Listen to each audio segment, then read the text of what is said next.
Right now, what's getting hot is the nervous system regulation training, the vagal nerve theory, all of these wonderful practices that finally connecting us back to our physical sensation. Because we're not afraid of failure. We're afraid of what failure is going to make us feel. We're not afraid of a breakup in a relationship. We're afraid of how yucky it's going to feel in the body, etc., etc., etc. When you learn that anything that happens in the world, I'm going to be okay with feeling the pain in the body, you become unstoppable.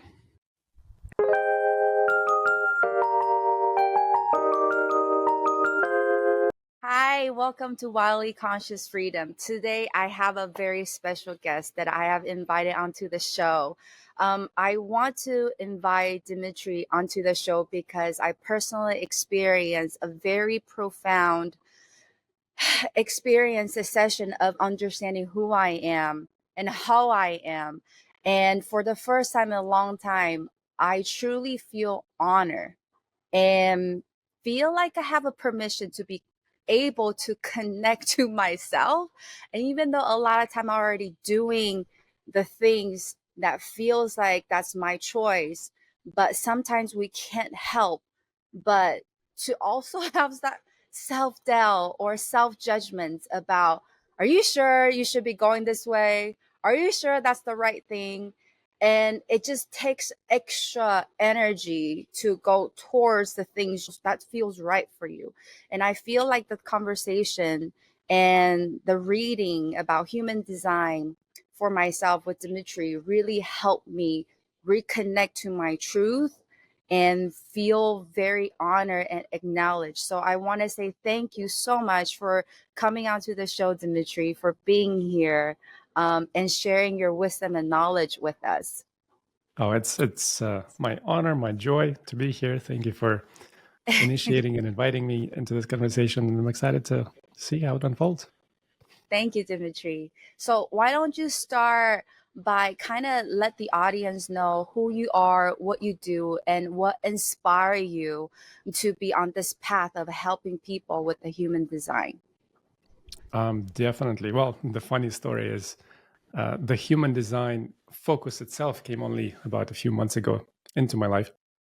And it just brought everything into this like pinpoint of culmination, how to bring all of this complexity of life, like so much information into a simple system that basically helps you understand and make it very practical as to how to move forward with your life. Kind of give you a bit of understanding why things are happening with you the way they're happening right now.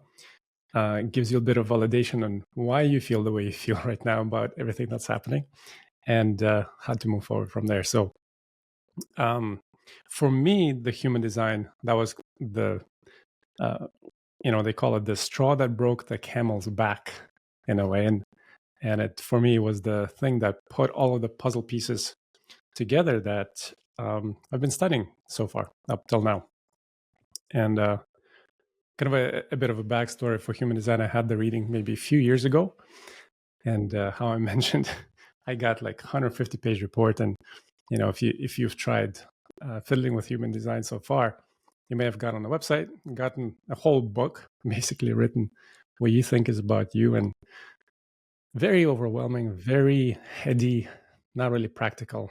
And kind of that was my initial experience. And so I think I needed to go through understanding myself, understanding spirituality, the meaning of life, the purpose of life, how do all of these things work in order to make the whole circle back. You know how that the book The Alchemist, where we go on the journey, and really at the end we just come back to ourselves, but understanding things from a different level. Yeah. Wow. So what inspired you to was it the reading that you had, like the 150 pages, that inspired you to become more curious? Or what was the backstory of kind of your spiritual journey, of where you were, where you're at now, how this all help you? For sure. I from school, I had a pretty logical intelligent brain, helped me get all the marks. As a result, I went into engineering, computer engineering. I was back in grade 9, 10, I was already fiddling with computers, already getting high marks. So that was kind of the path that was laid out for me. And entering university, like first grade, I was getting 100 percentage and programming classes just because I've studied it before. And I found it very boring in a way. And because things were coming easy for me, in a way, I felt like a misfit between the jocks and the geeks. And I was trying to bring the two together. Like I was trying to help the jocks with the schoolwork and the geeks with a bit of a social skills. And in a way, never fitting in anywhere. And so after school, went into corporate life, got kind of started jumping the ladder by hopping from job to job, getting like 50% increases in my salary and enjoying the achievement up to the point when the more money I got, the more things I got, like, buying an apartment, buying a car, wasn't feeling that nice on the inside. So that basically got me more or less on the journey. It's like something is missing. But really throughout all of this, like there was, even though I was in a crowd of people, like I was with people, it wasn't that I was alone, but inside I felt very misunderstood. I didn't understand myself. And, you can imagine people who are trying to make it happen in life, trying to make the bills pay. If I even tried to share with them, hey guys, I feel depressed right now. I haven't even shared it because I think they'd be like, what are you, crazy? Like everybody wants your life. And so that made me even more isolated, even more alone. And that got me on a journey where I was working for a company called Salesforce. I don't know if you're familiar, but basically the CEO of that, Mark Benioff, was he mentioned they had a close relationship with Apple's Steve Jobs. And when Steve Jobs passed away back in 2011-ish, I forget the exact year, on the goodbye ceremony, he invited 300 people, one of which was this Mark Benioff, CEO of Salesforce. And Steve Jobs left a book for every attendee. I forget even what it's called. It's the Autobiography of a Yogi by Yogananda, Paramahansa Yogananda.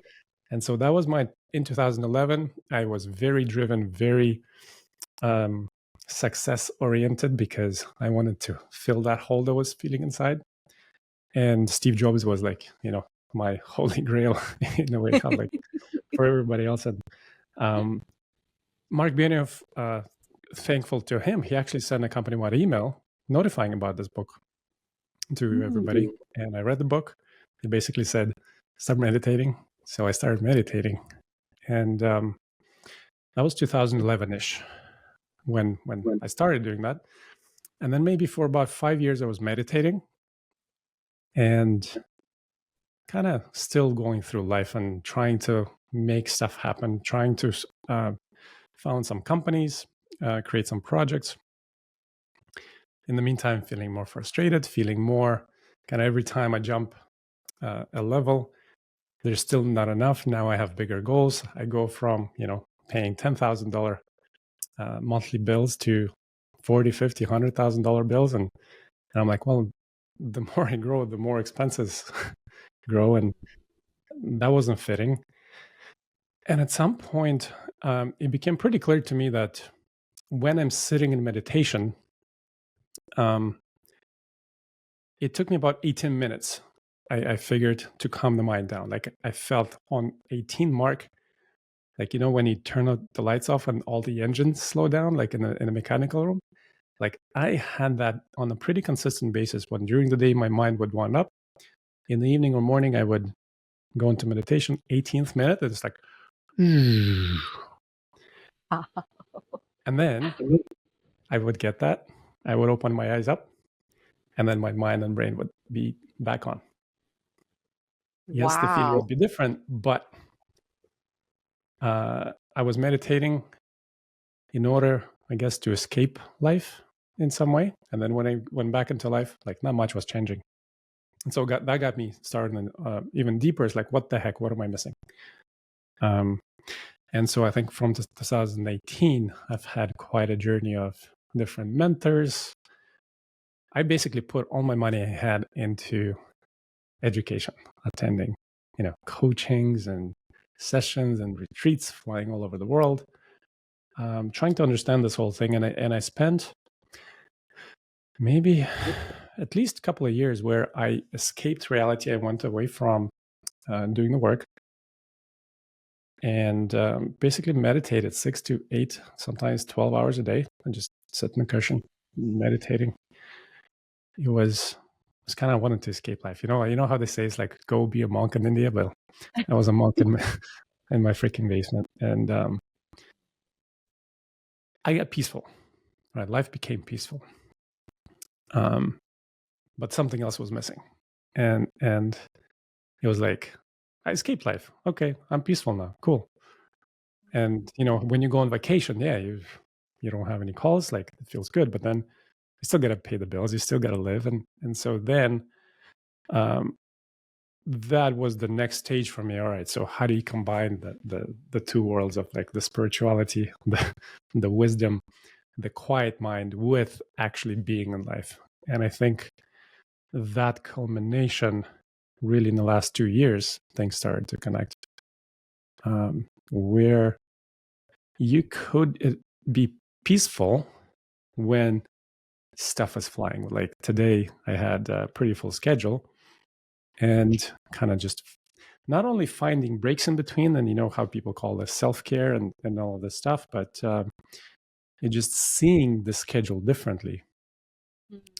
That is now helping me be, in a way, kind of a joke with people, some of the colleagues, where we're secretly smuggling Jesus under the table into the corporate offices, in the joking way. Oh my goodness. Yeah. I love that. Was And there any aha moments during your, because I read a little bit of the biography of the Yogananda, and if people read about it, there's like a lot of miraculous experiences there. Was there any experience that you had through meditating for such long hours during that time? did I see beings, not in a manifest form, like in front of me, like here, but during the whole process, I wanted to develop my psychic abilities, and in a way studied a bunch of modalities. But I think one of the more prominent ones is called remote viewing. I don't know if you've heard of it or familiar with it. Connected with a wonderful teacher, and it basically, the way it works kind of came from the FBI and CIA stuff, and it was used in order to help with searches, like finding people, finding objects. And in a way, that was a secret program where governments were kind of trying to hide stuff or trying to see things. And basically, how it works is sometimes you can just think of an image or think of an event, or even look outside what you're seeing, and then there is a person who is coding and giving instructions, and they basically create the instruction and give it a number, like 6-8 digit number, and then the people who are sort of developing the psychic ability, remote viewers, basically, they look at the number, they know nothing about what's the task behind it. They go into a meditative state, and they go through all of their sensory abilities, smell, touch, sense, feel, and describe what is happening in their body. And when they collect like a few people like this, a few of the remote viewers, they look at what kind of picture is coming up. And from that, they're able to see a bunch of stuff that we wouldn't normally be able to know about things. So I've had quite a direct experience where information came to me that I have no idea where it was coming from. But upon revealing of what the actual thing we were supposed to see, it was quite pretty accurate. And then the interesting part is I somehow stepped away from trying to develop the psychic abilities more because I saw there were people who are more talented at it. They were progressing faster with it. And somehow I saw that I wasn't meant to have them, at least not to that level. I have a pretty good knowing ability and sensing into people's emotions. So kind of I figured that I have different gifts, right? What you mentioned is like as long as we can accept what we have and accept what we don't have, I think that led me to this understanding that I'm here to work with more or less people who are maybe not yet on the spiritual journey, to be a little more grounded, kind of to be operating, with entrepreneurs and people who want to just live life, like develop businesses and everything else. So that made me step away from working on the psychic abilities in particular, and really look at then how do we live the spiritual life every day, like with having children, with having jobs, because in a way that's what we're here for some of us. I love that. I'm really curious to know what has been your discovery about finding the balance in between spirituality and living this human life, because I've experienced going so deep into the spirituality that sometimes you kind of don't want to come back to this human reality. And once you come back to this human reality, it almost feels like there's only worries and fears. So how do you find the balance in between through your own journey? Yeah, excellent question. And this is, I think, what everybody goes through, because at first we're not aware of what is happening. Kind of we're just living the way our parents, our society has told us to do. All of the movies that the only purpose of life is to grow up, go to school, go to work, make money, have a family, and then retire, right? And then we have to this bigger thing, whatever that means, in terms of spiritual meaning and purpose of life. And then when we go into that, that's where we see people living in Bali, on the beaches, and kind of people who are a little separated from reality, kind of as you mentioned. I don't want to mention any names. Some people enjoy it. Some people have come here to experience life living that way, being free and traveling from country to country and maybe doing these breathwork workshops and everything else, and they have their service to provide for people. But then for us normal human beings, we gotta come back and pay the mortgage and pay the car rent and all of these things. So how do you integrate into it? What's coming up to share is the definition of stress or the cause of stress. Kind of there's a lot of stuff that's kind of floating, and so thank you for asking the questions and allowing kind of what's specific to bring in this particular moment. And for some reason, the stress is coming in, where the way society understands right now, there's stress management industry,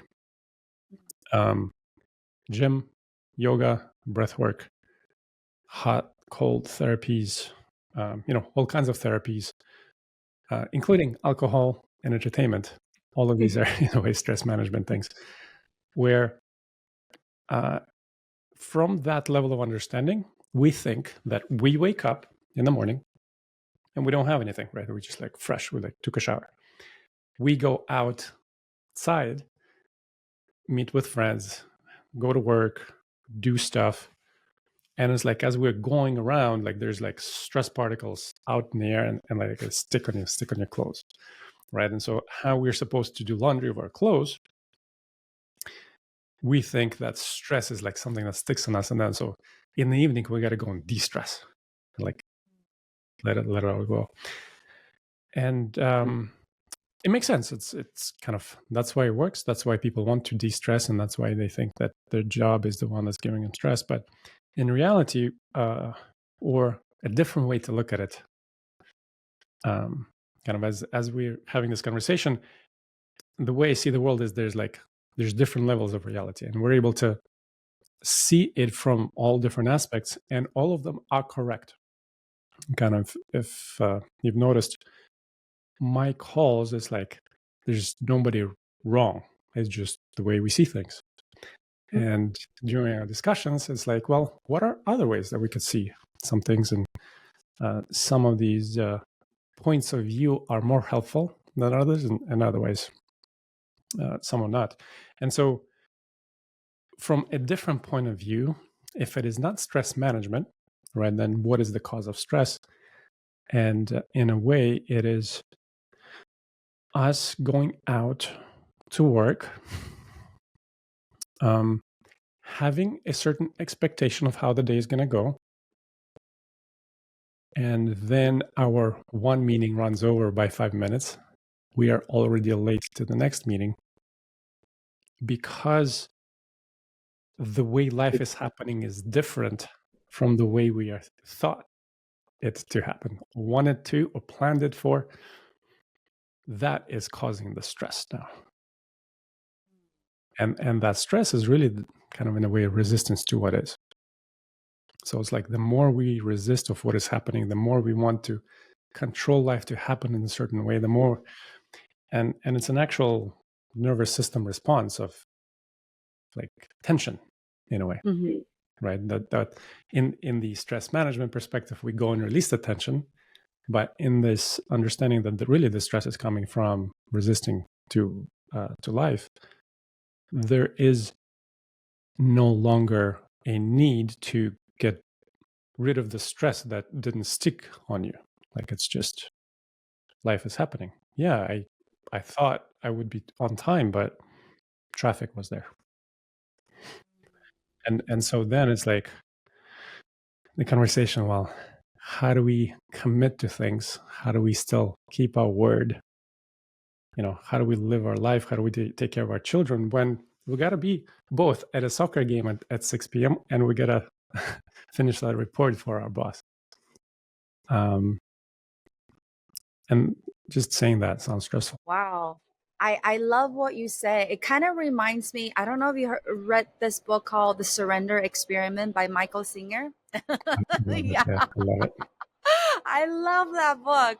And I love that even though there were a lot of resistance in his mind, but he continued to allow himself to surrender where life takes him, wherever life takes him. I've heard Wayne Dyer said, be willing to allow anything to happen. And I think that's probably the hardest thing for human being to grasp or to allow themselves to do. I guess my question will be the need for control. Like, where do you think why people are needing to hold on to the need for control, and how do we balance that? In conversations that I have with people, this is the biggest thing, right? If there is no control, then what's going to happen? Wow. Right. Then what? Yeah, that sounds scary for people who like to control. Okay, tell me more. and that's it, kind of, right? That's where, at the end, like, if we go deep enough, it's like, there's going to be chaos. And at the end, whatever, like, I'm not going to get paid. I'm not going to have food. I'm going to end up alone, and I'm going to die. And that's it. And so I don't want to die. So I'm going to keep things under control. But it's like, it's easy to say, but it's like, it's not a mental conversation to have. It's an emotional conversation to have. It's like, what are we emotionally afraid of that will happen? And this is coming from these core human wounds, in a way that we are alone, separate, not worthy beings here trying to prove something to somebody to get love and validation. And that if I just sit and let go of life and trust that things are going to happen, I'm going to get sick and everybody will leave me. And I will hate myself. Right? So it's like, these are pretty significant unconscious fears that the mind doesn't want to look at because it's just so scary. But even saying it, right, it's like you're going to end up alone and nobody's going to like you and they'll shut off your light and you won't have food. Sounds scary. It's a physical survival level. And so the mind, in a way, when used as a tool, it is here to protect us, right? It's always on the lookout of, on alert. So it doesn't want us to die. It doesn't want us to starve. It doesn't want us to be left alone outside of the society. And so it's going to be keeping us under control. I love that. Thank you so much for sharing that. And as you were speaking about the fear or the survival mechanism where we actually use it in a way that, you know, we do things so people will like me, so we'll never be alone.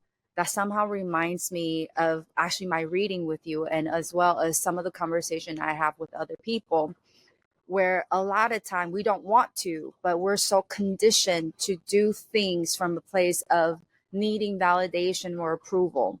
And for some of us, we're actually going through the journey of realizing that and noticing, okay, this has been the pattern for me. And now I don't want that pattern anymore. I don't want to live that way anymore. I actually do want to discover who I truly am. What is it that I really want to do? Like, what will be some of the suggestion or thoughts or wisdom that you want to share with some people who are just in the beginning of the journey to discover and learn about what actually suits them? Because I had conversation with another person. He is so conditioned to be told what to do his whole life that a lot of time I will be asking, well, what is it that you want? What is it that you want? This question becomes a really hard question for him to realize. Like, I don't know, because kind of my life has been laid out for me, just like, oh, like how the world is conditioned. We go to school, get a good job, get married, get a house, and then have a family and then die. And no one's ever really asked the question, what is it that you want? What suits you? Who are you? What is more suitable for you? So what happens with those people who are actually having difficulty to realize their deepest desire, their authenticity, and their truth? Yeah, wow, such a deep question. There's like layers and layers to it. One, I can totally relate. Like, this is what I've been struggling with, and in a way, that's what I'm helping with people right now. It's like conditioned high achievers. We have been conditioned to please an external authority, parents, school system, following the rules, in order so that we get a pat on the back, good boy, good girl. And yeah, exactly as you mentioned, it's like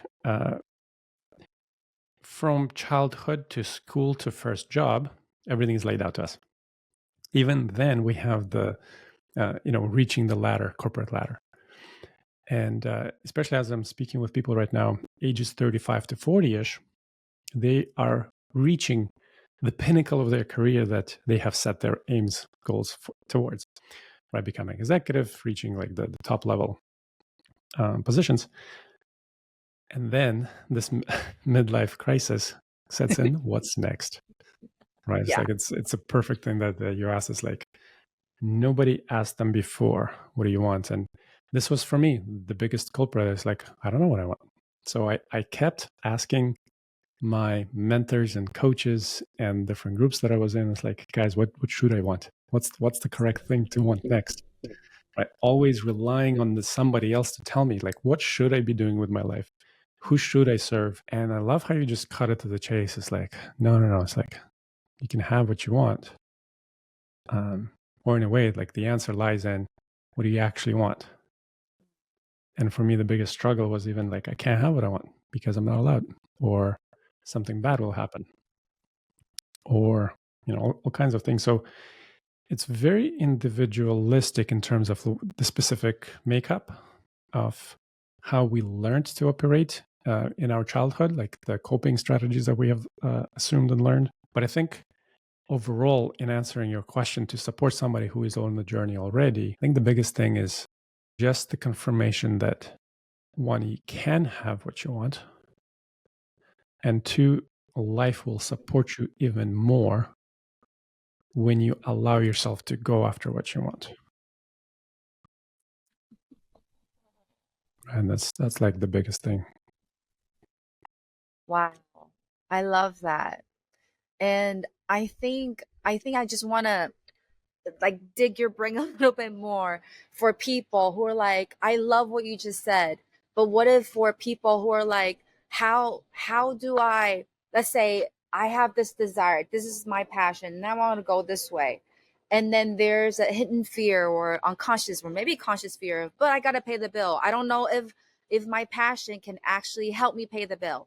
I think a lot of people are struggling in between, okay, if I got to make money to pay the bill, that is its own individual.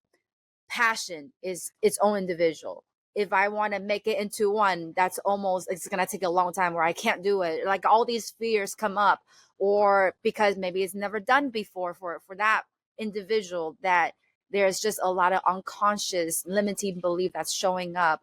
What would be your wisdom to share with those people who are going through this, like, okay, I want to do this, but I want to do this, but the fear that's coming up for them? Yeah.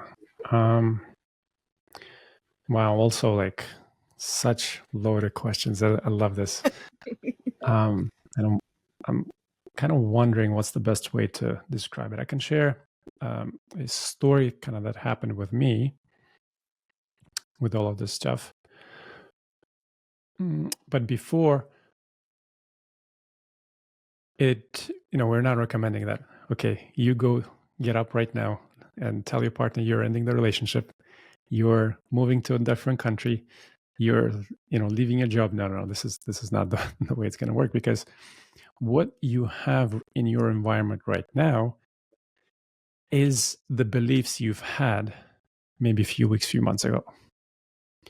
So in a way, the reality that we see right now is catching up to how we saw ourselves in the world just not long ago. And so if we believe that we can be supported with doing what we love, of course, that's going to be the reality. And it will take both shifting the reality, like shifting the beliefs, as you mentioned, it's like that it is possible.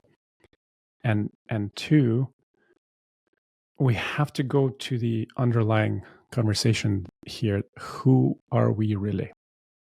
Which is, are we this human body that is separate from everything out there, that needs food to survive, that needs to do something in order to get food to survive?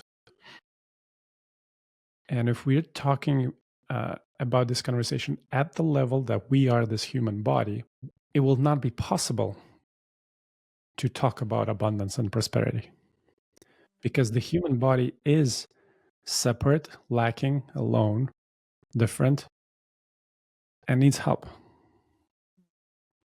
And so in a way here, the conversation goes, how sort of the Einstein physics, where we have gravity. And then we talk about quantum physics, where we have energy, and there isn't. So even the scientists in quantum science, they're basically saying both worlds are true. Like there are formulas for both worlds. And so before starting their calculations, it's a question and assumption, which world do you want to look at first? That the reality we live in is physical and real, and it has the real laws of gravity and electricity and electromagnetic, the way the physical reality is structured, where protons and neutrons are the smallest particles. Then we have certain laws and mathematical formulas apply. If we talk about quantum, where There is no time, there's no space, and everything is energy. There's no physicality. It is also true. They have also proven it with a bunch of formulas where right now they can reach the other end of the universe. There's like different names to different kind of currents, life currents, etc. So both are true. So it depends on which way we look at it. So if we look at it from that we're separate human beings, it will be hard to even have the conversation. How can I be supported doing what I love when I need to have my bills paid, and I can't just knit my socks and be a millionaire, right? In a way. But when we look at it from the reality of the energetics, and that kind of we're more than just a human separate body, that there is something, a higher intelligence driving all of this, that there is an awareness that's behind, that's watching the thinking that we're doing, right? Then we're open to the conversation that even if it's the butterfly effect. It's like if I move the finger like this, something shifts on the other side of the planet or in the universe. And just me being me impacts the world and impacts the whole. And then it's like when I follow my joy, then my neighbor gets happy, then they do something, and then something happens, and then my aunt gets an inheritance, and then money shows up at my door. So this is not like law of attraction. It's just beyond the concept of the mind that we can even understand and grasp that. And I wanted to mention that, if we want to stay in the fear, I don't know how it's going to work. Yeah, we don't know. And that is the truth. And so with that, kind of the story, my own story, I call it being stuck in the golden handcuffs, right? In a way, the job you no longer enjoy, but it's paying the bills. And so I overstayed my welcome. I got sick. I think it was COVID or something like that. Like it was for 2 weeks, I was just laying in bed, quite painful experience. And I saw how I would rather lay down sick, painful in the body. And I'm like, I'm so grateful I don't have to do the work that I know. I loved it a decade ago. It lit me up a decade ago. Now I loathed it. I hated it. Couldn't do it anymore. And so my body, because I wasn't listening to that I hate doing this, my body said, okay, we're going to shut you down, shake you up, wake you up a little bit because you're not listening here. And so when I saw that realization, I'm like, wow, seriously, like it doesn't get any worse from here. And so when I got better, I sent an email to kind of some of the companies I've been working with, like, sorry guys, I can't do this anymore. And the funny thing, long story short, they basically said, we want to keep you and your company on, and you go ahead and hire somebody and just train them up. But we want all of your knowledge, all of your experience that you've had. We just want to continue because like your company has a bunch of green lights in our organizational structure. And so the last couple of years, I haven't been doing anything. I've around the same time, talented guys show up in my environment as well. We connected, and they've been doing the work. They've been getting paid pretty well, and I just keep a percentage out of it, right? And so it gave me the time and the money to follow my highest joy, which was having conversations like this and going deeper into the meaning of life in a way. So, right, like it answers your questions. Like, I don't know how. I didn't know how. And it was a freaking painful, emotional experience and fearful experience to let go of that. But it was just very clear that I couldn't do it anymore. I love everything you share, and actually reminds me of this other guy that I love to listen to. His name is Kyle Cease. He's shared that a lot of time when we move toward our heart, our soul is calling us to move toward a direction, and we're gonna have fear come up. It's because our brain can only measure what we'll lose, but it can never measure what we'll gain. And I think this is the beautiful, perfect example where your body, your soul, and your mind is communicating with you and letting you know this no longer serve you. And this is you taking the leap of faith and go, I'm going to trust it and listen to it. And universe just conspired to help support you in that way. And so thank you so much for sharing that. And just a last few questions that I wanted to ask, and then we will wrap up and see what other wisdom or last messages you have for other people. And because a lot of my listeners are actually parents, and through this journey of being a parent myself, I've learned and realized that being a parent isn't so much about parenting my kid.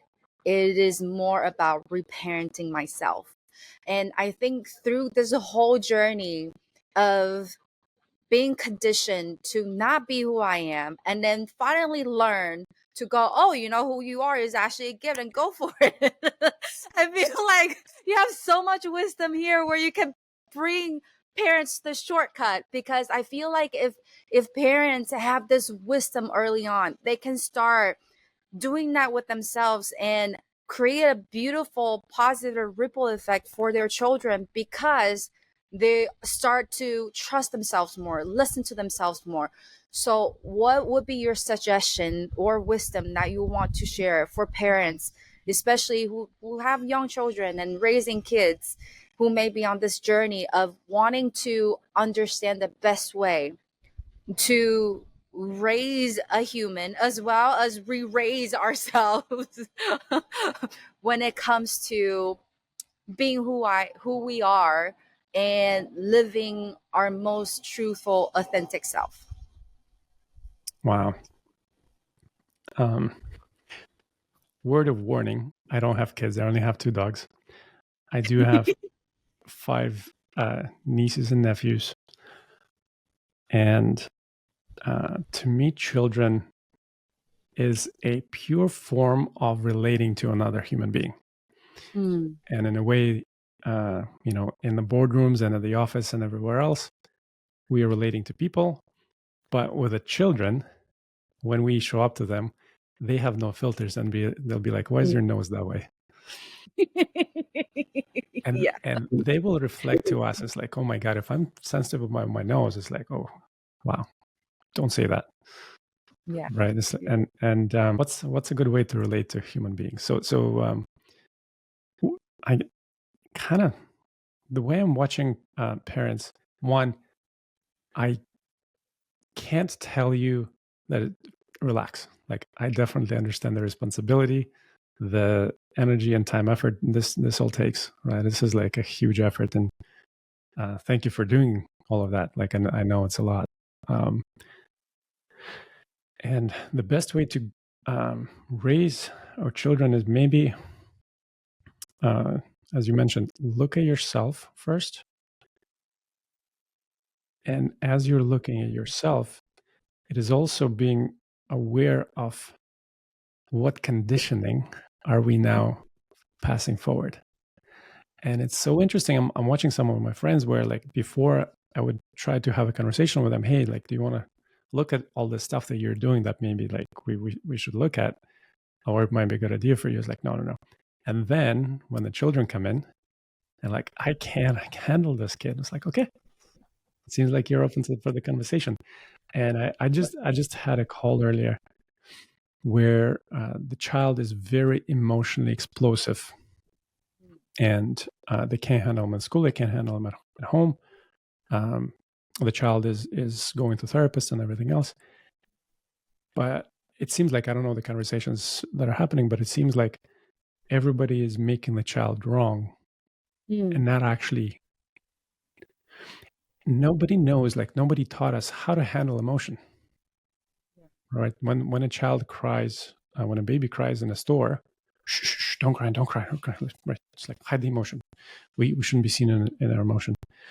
And with that, I really love what's that movie, the Mr. Rogers from the Neighborhood. I don't know if you've ever heard of them. It's like back in the 1980s, there was a show they were going maybe once a week, where this guy, he was helping in a kid's language how to manage their emotions. back in the 80s. I think it started in the 70s and 80s, and now they made a movie just recently called, I think, Mr. Rogers' Neighborhood, or something like that. But it's like a wonderful movie where the premise is if the emotions are human, that means they're mentionable. Mm. And if the emotions are human and mentionable, that means they're manageable. And so with that, I guess kind of we're coming down to that raising kids is a very emotional thing that is, they provoke us to feel stuff. Yeah. And then we provoke them, and then we make them feel wrong, and we make ourselves feel wrong. And so I think the kids are here actually to teach us and help us in a way wake up for this. And so if you really want to raise a good child, I think you said it best. There's much we can do for them, because when we learn how to manage our own emotions, and when the child does something, it's like, oh, honey, you're feeling scared. I understand. Rather than stop it, and I want you to be as I told you. And you are going to that event because we're supposed to be there, versus, I totally understand. I was scared once too. Right. And that creates a completely different relationship with children. That creates a completely different relationship with yourself. And then kids become teenagers.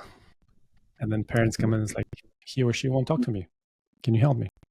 Of course, kid, they won't, because you've been making them wrong this whole time. You've been trying to condition and program. And what's interesting, what's happening with new kids, is they are not as open to conditioning. They're going to poke stuff. So That's I don't know if that makes sense. Thank you so much.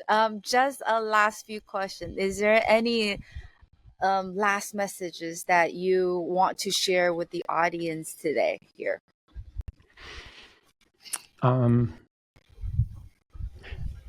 Going back to that conversation you mentioned, it's hard to come back to life when you have experienced this in a way, a bit of a awakening to reality, kind of getting a little more awareness that there's a little more to life than it is. We will tend to go into what's called spiritual bypassing, which is, okay, I'm going to escape reality. And the best shortcut I know is to develop the muscle to feel. Kind of, if this is the first and maybe last conversation that I'm having with people, because when we are children, we feel stuff and it doesn't feel nice in the body. Like, feeling anger in the body doesn't feel nice. It's uncomfortable feeling. So our brain makes a confusion that it's like touching a hot stove. Right? I'm going to touch the hot stove and it's like, psh, oh, it hurts. I'm not going to do that again. So feeling angry, I shouldn't feel angry anymore. Feeling disappointed, rejected, made wrong, those feelings that don't feel nice in the body, we create a coping mechanism not to feel them again. And so we create these borders of protection to do that. And it's like, those protections is to be a high achiever. It's to be, I'm going to be anxious and I'm going to be trying to control my environment so that I don't feel disappointment, so that I don't feel rejection. So rather than trying to continue to build up, right? It's like, but the nature of emotions, they just happen and there's a huge amount of pressure. It's like you take a champagne bottle and you shake it and it's like, try to hold the cap in, right? So over time, it takes more energy to keep the cap on. Yeah. And because it's such a hard effort to do that, we go into coping, shopping, alcohol, sex, all kinds of other wonderful human escape mechanisms just to take us away from the emotion. So there isn't, more and more people, like even on Instagram, are sharing about this. Right now, what's getting hot is the nervous system regulation training, the vagal nerve theory, all of these wonderful practices that are finally connecting us back to our physical sensation, because we're not afraid of failure. We're afraid of what failure is going to make us feel. We're not afraid of a breakup in a relationship. We're afraid of how yucky it's going to feel in the body, etc., etc., etc. When you learn that anything that happens in the world, I'm going to be okay with feeling the pain in the body, you become unstoppable. Yeah. Oh my gosh, I love that. I absolutely love that. Thank you so much for sharing your perspective on that, because through my podcast episodes, I have been sharing over and over again that the only way out is through feeling through those emotions that we're afraid of feeling. Because as we could, just like you said, when we are not afraid of feeling those feelings, then we become unstoppable, we become empowered, because that's the only thing. We're not, like you said, I love, you said it perfectly, we're not afraid of failure, we're afraid of the feeling that we're gonna feel when we experience what we perceive as failure. So thank you so much for sharing that. I love your perspective. And just one last thing, I just kind of want to throw it out there and see what your perspective is about, what do you think we're all here for on this planet Earth? I love that. What is the biggest purpose to this Yeah. existence? I think the best way, so if we assume that we are souls having human experience, I think the best way to describe it is, up there in the soul world, there's nothing but peace and love and eternal love and peace and friendliness and just la la land. And so when you experience it for a year, 10 years, 100 million years, you get a little bored. And so it's like, two of us over there, like we're hopping on the field filled with flowers. It's like, hey, aren't you a little bored? Do you want to travel to that land where like there's like new sensations like death and grief and war and all of this aloneness and addiction? And it's like, I could be, and then we came up with roles, like I could be the victim, like you could be the person who's doing the attacking. And it's like, and then we get to experience and learn from it. Yeah. And so in a way, like we go into this movie theater and we become these people. And you can definitely connect to it if you've ever watched a movie, when you're so in the movie, you're so connected with the character that, they're walking through a dark corridor and then it's like the thing jumps out. It's like, oh. So in a way, this is, I would say, what we're doing here. We're simply having a movie experience. Yeah.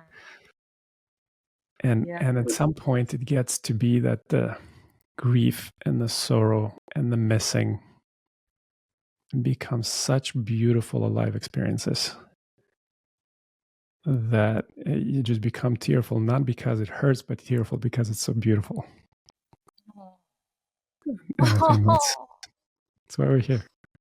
Wow. Oh my gosh. Thank you so much, Dmitri, from the bottom of my heart. Thank you for being who you are, sharing out that you share, and just your energy and presence and your wisdom. Thank you so much, Dmitri. Thank you. No, thank you so much for having me, and your amazing questions, and just being who you are and sharing this forward with the world. If you'd like to learn more about Dmitri, or if you'd like to sign up for a free human design reading with Dmitri, you can go to flowhabit.com. You can also tune into his Flow Habit podcast on Apple Podcast. You can check out this episode's podcast notes for more information. If you like what you hear from this episode, remember to like, share, and subscribe or follow this podcast.